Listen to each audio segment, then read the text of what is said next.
Sony anasolo mavombahoaka ka 10 amin'ny zato amireo raiky amin'ny 10 amin'ny zato voafidy tamin'ny 20 Desambra 2024 no voangona ary mitovy eo amin'ny fanonganana ny filoham-pirenena Hery Rajaonarimampianina. Anisany manohana izany ny vondrona mapara miarady amin'ny Andry Rajoelina izay manana ny ambarany mikasika ny fangatana ny fanonganana ny filoham-pirenena. Io jerentsika ary ny fanadidina. Fiarovatena ataon'ny solombavam-bahoaka manoloana ny ambana fandravana ny antenimieram-pirenena ataon'ny fahefana mpanatanteraka no nahatonga ny fanangonantsy ny fangatahana fanonganana ny filoham-pirenena hoy ny solombavam-bahoaka ny Sakara Tinka Roberto.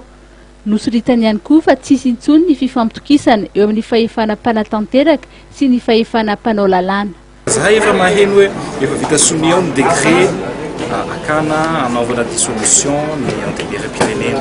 Ny député koa zany mazava ho azy fa tsy maintsy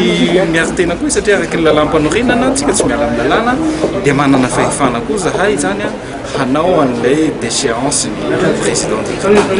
zay zany ny ambiance tsy misy tsony zany fifampitokisana zany hoe fa crise institutionnelle zany tsika amin'izao fotoana izao tsy matoky tsony zany zahay aty amin'ny mpanao lalàna ny filoham-pirenena sy ny mpanatanteraka. Na lany io na tsy lany io dikan'izay ny zavatra important aloha mieritreritra zany tsirairay manomboka eto hoe misy zavatra tsy mety nataony andaniny sy ny zavatra tsy mety nataony ankilany. Io niala tamin'ilay article 54 tsy narahana hatramin'ny voalohany mihitsy zany mahatonga ny député ho tonga amin'izao zavatra situation ohatrany manahirana be zao. Ka efa tsy vitan'le izy tsy hain'le asany mialatsiny aloha fa eto amin'ny tany tsy firenena tsy zavatra manjary tsony comptabilité angamba ny aigny fa ny fitantanam-pirenena tsy fantany ary amateur daholo le olona manodidina azy ary le olona amateur manodidina azy tsy mamela anazy koa mba hiaraka amin'olona na hiavana amin'olona amin'ny famille politikiny fa akapareny ao dia saronany ao dia zao ny zavatra misy angamba ny haharo azy amin'izay angamba ny ireo olona zay mamehy azy avao amin'izao fotoana itenenantsika zao tsy haiko tsony fa amiko zany rehefa tsy mahavita dia aleo izy miala. Ny fandikana ny lalam-panorenana no antony nambaran'ny solombavam-bahoaka mapara fa antony nahatonga ny fangatahana fanonganana ny filoham-pirenena Hery Rajaonarimampianina hoy ny filohan'ny antenimieram-pirenena teo aloha Razana Mahasoa Christine. Izy dia manao ny mise en accusation dia ny bureau permanent mandinika an'izay sy ny conférence des présidents no mandinika an'izy io dia rehefa avy eo lay mise en accusation hoentina ho votena eto anatrehan'ny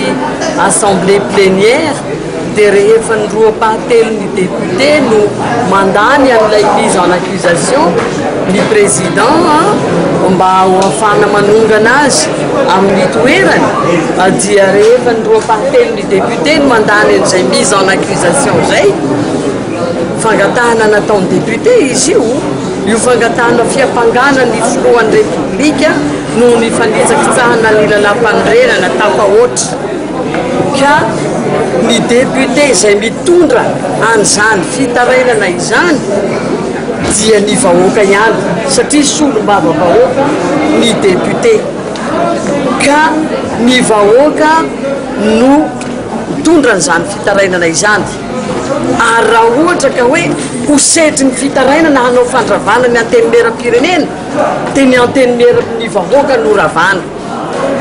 ka iarahantsika mahafantatra zany fa manao ny mise en accusation ny député dia hoentina ao amin'ny plénière o anaovana ny lasa-bato amin'ny roapatelony ka rehefa feno ny roapatelony dia hoentina ny avy hatrany any amin'ny cour constitutionnelle ilay fanapahan-kevitra ilay fitarainana momba ny fanapahan-kevitra tamin'ny lasa-bato. Ny tsy fametrahana ny fitsarana manokana amin'ny tsara ny mpitondra haute cour de justice izay voalaza ny lalam-panorenana fa tokony apetraka 12 volana aorian'ny fiananana ataon'ny filoham-pirenena ny tsy fanajana ny mahalaika ny fanjakana ary ny tsy fanajana ny andininy fa 450 amin'ny lalam-panorenana tamin'ny fanendrenan'ny prime ministre no anisan'ny antony voatanisa na tonga fangatahana fanonganana ny filoham-pirenena.